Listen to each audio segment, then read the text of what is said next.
Let's roll out! It's what I do!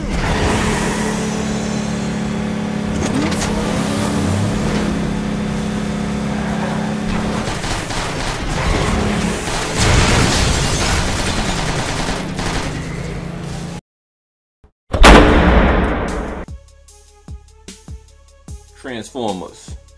The synopsis. Transformers Rise of the Dark Spark will be a crossover between Transformers the film series and the video game series, consisting of the titles Transformers War for Cybertron and Transformers Fall of Cybertron. The Dark Spark is a powerful artifact that is capable of ripping holes in dimensions, which brings two dimensions and universes together.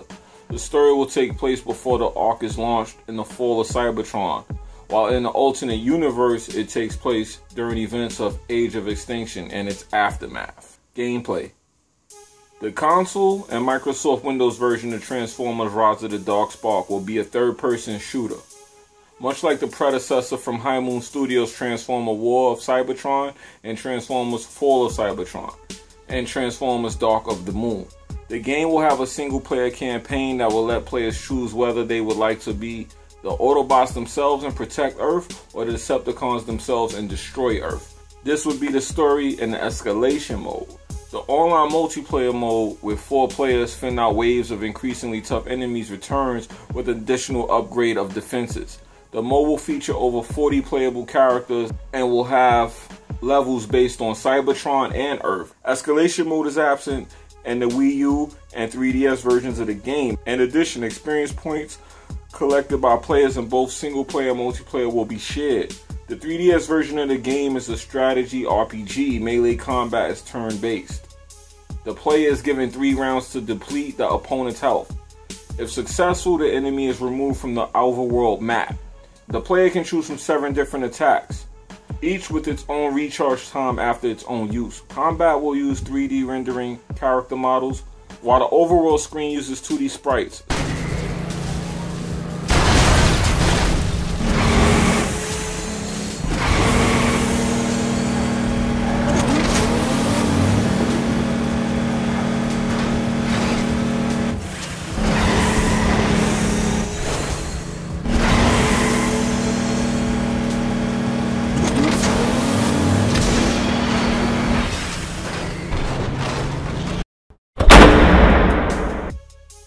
The controls for this game, they're typically the same as any of the other 3 Transformer games you play. Like I said, there's nothing really different there. Nothing's really added new. It feels the same, which in its right is not a bad thing for this game, because if you were used to the controls, which I was, and you liked them, then this is the same thing and it's nothing different. You should be fine. You should feel right at home. You should be able to pick up the game and play just like you're continuing on. There's nothing to complain about with the controls. I usually tell you guys what's wrong or what's missing. I don't feel like they needed to add or remove anything. It was perfect. It was fine just the way that it is. I have no complaints. I think the controls are great. I think it's fine. I think they should leave it just like it is. So I can't say nothing bad about that.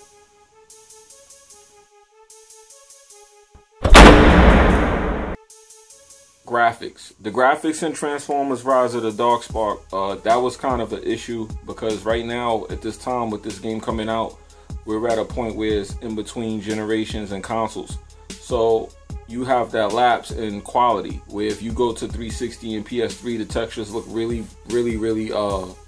left out and rendered poorly. Where you go to Xbox One and PS4 and everything looks beautiful and everything looks fine, and PC looks even better, of course. So you come to expect that. So graphically speaking, if we go from X1 and PS4 up, I'm going to say this is a beautiful game. If you go to 360 and PS4 down, I'm going to say skip this entirely if you care about graphics. If you don't, it's fine. It's the same game.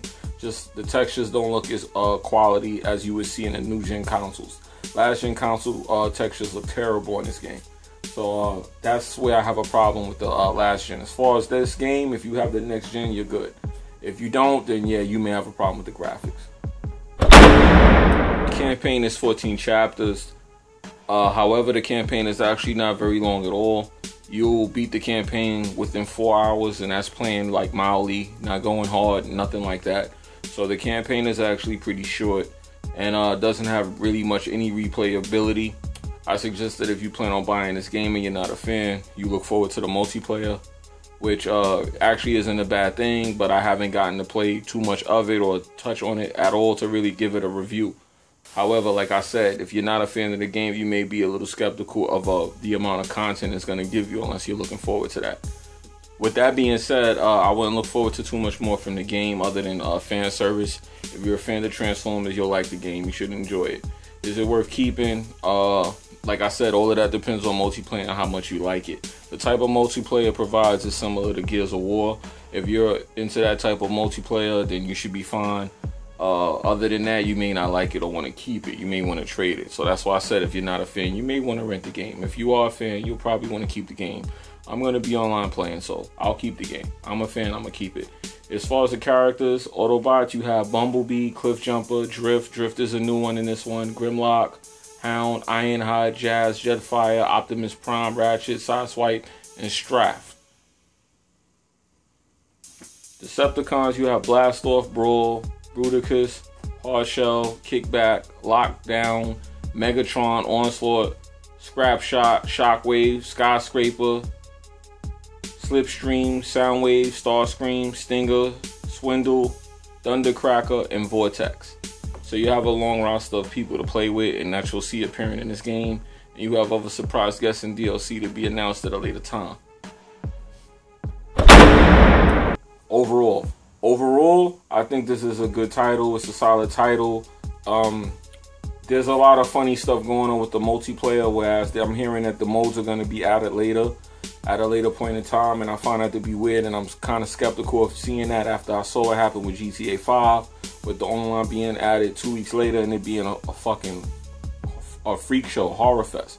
So I'm kind of skeptical about that. We won't be able to get into any much of a review on that other than the fact that there's a 4-player co-op mode where you pretty much do like Gears of War and you fight off hordes.